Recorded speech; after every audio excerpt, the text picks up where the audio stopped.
미국의 주적은 중국입니다. 여러분 잊지 마십시오. 제가 여러분들이 지금 소위 우파라고 가장한 친중 우파들이 성적이 흔들고 애국기 흔들면서 지금 광화문을 점령하고 있죠. 애국당 애들이. 그런데 그 애들의 어젠다는 뭡니까? 종북, 북한, 빨갱이에요. 그 이야기를 하면서 미국 대상에서 성적이를 흔들 때 미국이 관심을 가질 것 같습니까? 안 같습니다. 자, 보세요. 다뉴브의 한국인형 해갖고 앞에만 살짝 읽을까요? 한 달 전 미국 워싱턴을 방문했던 한 분은 미국에서 북한 얘기가 거의 사라진 사실을 알고 놀랐다고 한다. 온통 중국 얘기였다. 지금이 중국을 억제할 마지막 기회라는 미국 정가의 공감대는 확실했다. 아시겠어요? 이걸 알아야 된다니까. 응? 저는 그런 것도 많이 알고 있습니다. 제가 요즘 국제관계를 뜸하게 얘기하죠. 뜸하게. 왠지 아세요? 제가 예전에도 한번 얘기했었을 거예요. 한 달 전에. 앞으로 제가 국제관계 얘기를 상당히 줄일 겁니다라고. 에? 왜? 지금부터 국제관계는 매우 민감한 문제다. 따라서 내가 함부로 얘기할 수 없는 부분이다. 얘기했어요. 왜? 여러분들은 이런 전체 국제정세 흐름을 모르잖아요. 저는 단연코 얘기하건데 우리나라 국내에서는 제가 국제정세에 대한 흐름과 미래에 대한 전망은 제가 1등입니다. 제가 자신코 얘기해. 단언코 얘기해 제가. 그런데 지금의 상황이 너무 긴박하고 너무 위험해서 제가 함부로 입을 못 놀리겠는 거예요. 그래서 안 하는 것뿐이에요. 대신에 제가 지금 관심을 갖는 부분은 뭐냐? 한국 국내의 내부 개혁입니다. 지금은 넥타이 말고 편안하게 그레이트 게임을 얘기한다면서 뭐 국제정세가 이렇게 흘러가고 뭐 이렇게 된다. 이거를 얘기할 수 있는 한가한 시기가 아니기 때문에 그래요. 지금은 우리나라가 이 구한말의 한국처럼 우리가 자주국가로서 존재하느냐 망하느냐의 기로에 있다니까요. 근데 그러한 세세한 얘기는 제가 감히 말을 할 수가 없어요. 그래서 제가 말을 아끼면서 국내 정치 문제만을 얘기하고 있는 거예요. 왜? 친중 우파들을 제거하지 않는다면 우리나라는 정말 위기에 빠질 테니까. 응? 자, 그래서 이 아베 일본 총리는 대일 강경 일변도인 박근혜 대통령과 한국을 향해 어리석다고 할 수밖에 없다고 말했다고 한다. 이 얘기는 어제 저랑 같이 새벽 3시까지 했던 팬분들한테 제가 얘기했을 거예요. 거기 10분 정도 오셨죠? 제가 한 새벽 3시 반까지 그분이랑 같이 있었거든요. 그런데 제가 그런 얘기 했어요. 그때 당시에 박근혜 대통령은 아베를 만났어야 된다. 만났었다면 탄핵 안 당했을 텐데. 나도 그때 안타깝다 그랬어요. 이 국제정세의 흐름을 아는 사람이 정말 없구나 우리나라에. 응? 그랬죠. 그래서 국제정세에 대해서 약간만 보여드리겠습니다. 야, 이렇게. 요 5개의 점이 제가 작년 동안 얘기했던 나라입니다. 비중 있게. 지금 요 5개의 나라가 이제 우리나라 우파 채널에서도 조금씩 나와요. 그렇죠? 근데 전 이미 예전에 다 얘기했고 지금 다른 주제를 가고 있는 거예요. 저는 지나간 주제는 관심이 없어요. 지금 일어나는 베네수엘라 문제 전 이제 관심이 없습니다. 왜? 지금은 한국이 더 급하기 때문에. 저는 그 당시에 베네수엘라 사태를 미리 예측하고 예견한 것뿐이고 이제는 그게 벌어졌기 때문에 전 그거에 대해서 논평할 이유가 아무것도 없어요. 이미 6개월 전에 다 끝났잖아. 그쵸? 자, 파스칼 칸, 박근혜 석방 압박하는 미국. 그건 선생님의 개인적인 희망입니다. 그렇게 안 될 거예요. 왜냐고요? 이유가 있어요. 좀 이따 설명할게요. 자, 베네수엘라에서 러시아 군이 철수했습니다. 아실 거예요. 2주 전인가 그래요. 자, 이게 무엇을 의미할까 하는 거예요. 네? 여러분들은 이거를 봐야 돼요. 베네수엘라에서 러시아군이 철수했다. 앞으로 무슨 일이 일어날까요? 제가 여기 점 찍어놓은 5개의 점 중에 하나가 지금 러시아군 철수 사건이 일어난 거예요. 그럼 나머지 4군데의 점 찍은 데에서는 어떠한 일이 발생할 건가를 우리는 예측을 해야 됩니다. 네? 이걸 알아야 돼요. 자, 그러면 하나씩 이렇게 얘기할게요. 어떤 분이 러시아 손절하는데 맞습니다. 러시아는 중국을 손절은 할 겁니다만 안 할 겁니다. 되게 애매한 말이죠. 설명할게요. 자, 베네수엘라에서 러시아군이 철수했습니다. 그러면 러시아군이 철수해서 마두로 정권은 무너질까요? 안 무너질까요? 하는 겁니다. 네? 베네수엘라에서 러시아군이 철수한다면 마두로 정권은 무너질까요? 안 무너질까요? 어떻게 볼까? 어디 보자. 댓글이 왜 갑자기 올라다 멈췄지? 이게 좀 이상하네요, 좀. 예. 무너진다? 안 무너진다에 전 걸겠습니다. 저는 안 무너진다에 걸겠어요. 왜 안 무너진다에 거느냐? 중국을 바라보고 있기 때문에 그래요, 저는 중국을 바라보면서 베네수엘라를 바라보기 때문에 그런 거예요. 무슨 말이냐? 중국을 무너뜨리기 위한 여러 가지 공적이 있습니다. 제 논문이 있다 그랬잖아요. 제 논문. 그렇게 좌파들이 보고 싶어하는 논문의 버전 2에 나오는 내용이에요. 그것이 무엇이냐? 국제유가 상승으로 중국 경제를 교란시킨다예요. 와는 뭐였다? 1대1로의 무리한 투자를 유도한다였어요. 2입니다. 자, 뭐냐? 중국은 이미 1대1로의 무리한 투자를 해가지고 지금도 회수될 수 없는 투자를 하고 있습니다. 그러면서 중국은 재정 적자가 어마어마하게 불어나고 있어요. 자, 이러면서 중국은 미국이 관세를 올리면서 미국에 대한 수출도 잘 안 되면서 경제가 돌지 않으니까 중국 경제를 잘 돌리기 위해서 무엇을 하느냐? 소위 오바마가 했던 것처럼 양적 완화, 즉 위엔화를 시중에다 많이 풀었습니다. 그리고 시중에 많이 풀면서 시중에 많이 풀리지 위엔화가 돌게 되면 인플레이션이 발생하니까 위엔화를 통해서 러시아라던가 1대1로 주변국들과 위엔화를 통한 결제, 무역결제 시스템을 만들려고 했어요. 물론 지금도 하고 있고 일부 하는 데도 있습니다. 자, 위엔화를 많이 풀게 됐을 때 만약에 국제유가가 올라간다면 중국은 어떻게 될까요? 상당한 타격을 받겠죠. 그렇죠? 자, 그렇다면은 봅시다. 베네수엘라에서 러시아군이 철수했는데 과연 러시아군이 몇 입에 철수했을까요? 몇 입에? 야, 베네수엘라 마두로 너 잘 버틸 수 있지? 빠이빠이 나 간다. 이렇게 안 했을 거예요. 분명히 미국이랑 쇼 붙였을 겁니다. 분명히. 미국이 원하는 건 뭐예요? 러시아가 원하는 건 뭐예요? 경제 회생입니다. 러시아 경제는 많이 무너졌어요. 미국이 우크라이나 사태, 크림반도 점령 이후로 경제 봉쇄를 치면서 러시아 경제가 어마어마하게 망가졌습니다. 그래서 러시아는 매우 지금 힘든 상태에 있어요. 근데 러시아 경제를 살릴 수 있는 방법은 딱 하나예요. 국제유가 상승이에요. 자, 그렇다면 여기서 다시 물어볼게요. 만약에 러시아가 베네수엘라에서 철수했다면은 푸틴은 미국에게 무엇을 요구했을까 하는 거예요. 국제유가 상승을 요구했겠죠. 근데 국제유가 상승 되겠습니까? 지금 상황에? 미중 무역 경쟁 때문에 중국 기업들도 많이 부도가 났어요. 지금보다 수요가 줄었습니다. 수요가 줄었는데 공급은 그대로예요. 그러면 국제유가 가격은 떨어지겠죠. 그렇죠?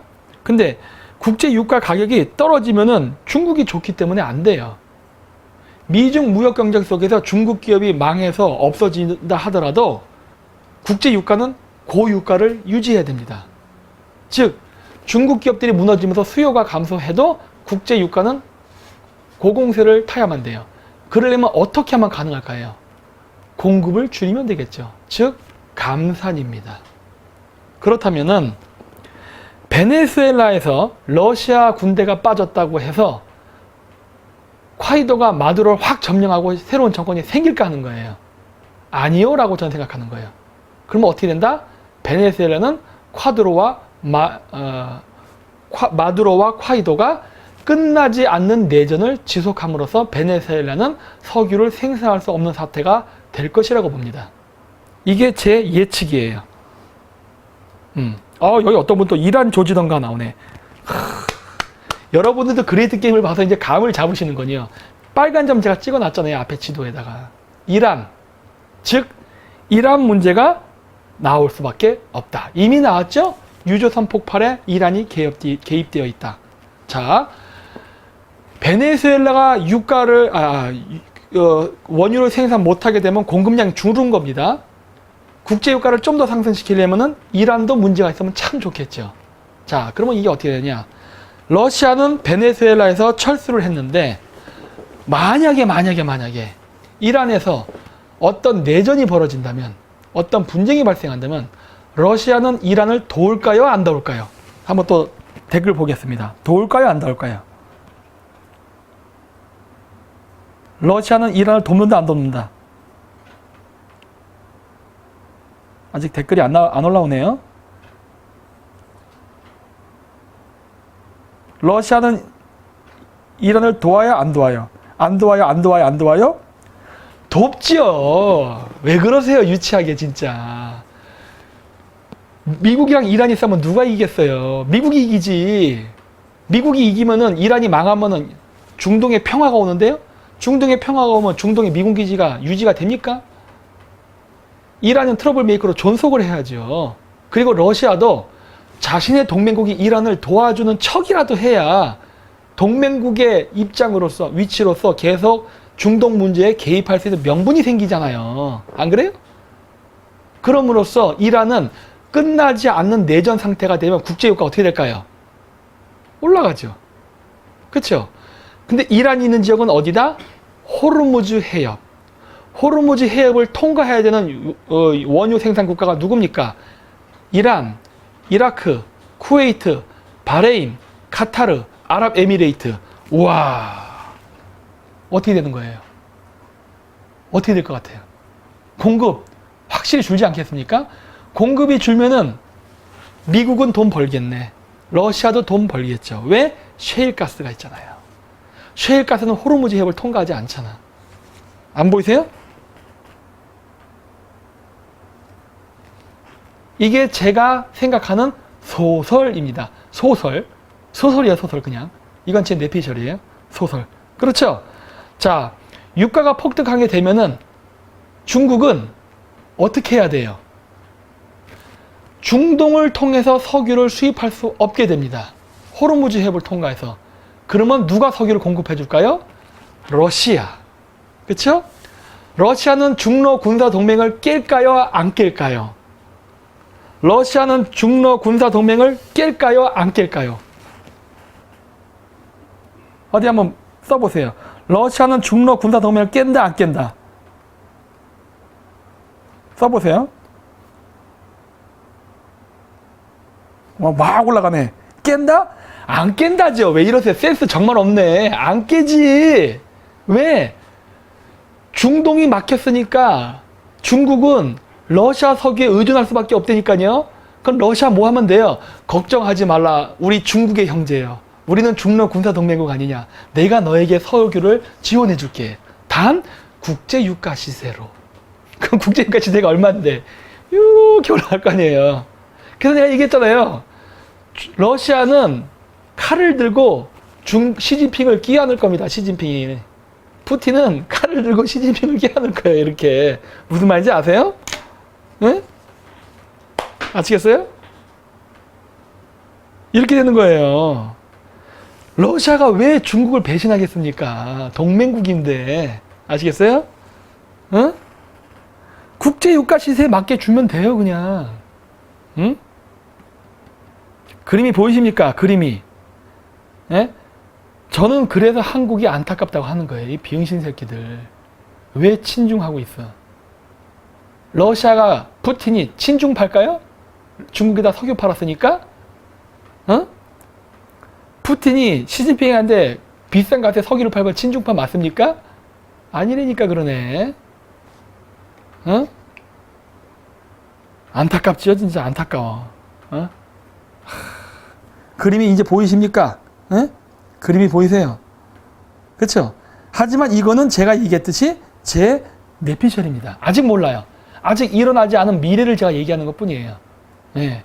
근데 이거는 제가 보면서 이러한 구도가 보인다는 거예요. 아, 중국 큰일 났구나. 베네수엘라에서의 러시아군 철수는 곧 이란 내전으로 연결되겠구나. 이게 보이는 거예요. 이란 내전으로 연결되면 국제유가가 오르겠구나. 국제유가 오르면은 중국 경제에 파탄 나겠구나. 제가 예전에 올렸던 영상 중에 대한민국의 미래인가? 거기에 보면 제가 여러 번 얘기한 거 있어요. 미국의 셰일가스를 수입해야 된다는 얘기 한 적 있어요. 그렇죠? 중동 지역의 정세가 불안해지게 되면은 중국이나 한국이나 일본이 원유를 수입할 수 없기 때문에 우리는 미국에서 수입하면 된다. 미국에서 오는 셰일가스는 태평양을 통과해서 미국 제7함대가 있는 하와이를 통과해서 그래서 미군 공군기지가 있는 홋카이도를 통과해서 동해안으로 들어온단 말이에요. 그러면 절대 중국의 잠수함이나 전투함이 우리를 공격할 수 없습니다. 따라서 중동 지역의 분쟁과 상관없이 우리는 안정적으로 원유를 수입할 수 있다. 이거 제가 13년 전부터 얘기했던 거예요. 지금 일어나고 있죠. 응? 여기 댓글 다는 가짜 박사기라고 욕하는 애국당 뿌락지들은 뭐 할 말 없수? 이러한 나의 전망에 가짜 박사가 이 정도 분석을 한다. 어디 니네 하버드랑 어디 그 서울대 박사는 어느 정도 분석하냐? 응? 어때? 이 정도 분석 못 따라온다니까. 그쵸? 자, 어디 보자. 이란 분열 얘기해 주세요. 중국보다 이란 먼저 찢어 죽이려 한다며요. 파키스탄도 분열 갈까요? 네. 파키스탄 분열을 가는 게 아니라 분쟁이 옵니다. 이란 찢어질 수도 있어요. 하지만 안 찢어질 수 있습니다. 중요한 건 찢어지느냐 안 찢어지느냐가 아니에요. 중국을 물매기는데 어떤 게 효율적이냐예요. 이란을 쪼개는 게 효율적이냐, 이란을 안 쪼개 내전 상태가 효율적이냐가 결정을 하겠죠. 물론 여기에 우리나라 대한민국의 운명도 마찬가지입니다. 우리나라 대한민국에서도 어떤 판을 짜는 게 과연 미국의 동북아 패권 전략에 유리하느냐에 따라서 선거의 결과나 역학 구조가 변하게 될 겁니다. 그쵸. 자, 이제 국제정세 제가 오늘은 맛배기로 요만큼 보여줬어요. 요만큼만 내가. 앞으로 또 국제관계 제가 앞으로 또 얘기 안 할 겁니다. 네? 왜냐? 제 국제관계를 자꾸 이상하게 왜곡해서 보도하기 때문에 그래요. 전체적인 판을 볼 줄도 모르면서. 그래서 제가 또 얘기 안 하고 역시 다시 국내 문제로 들어가겠습니다.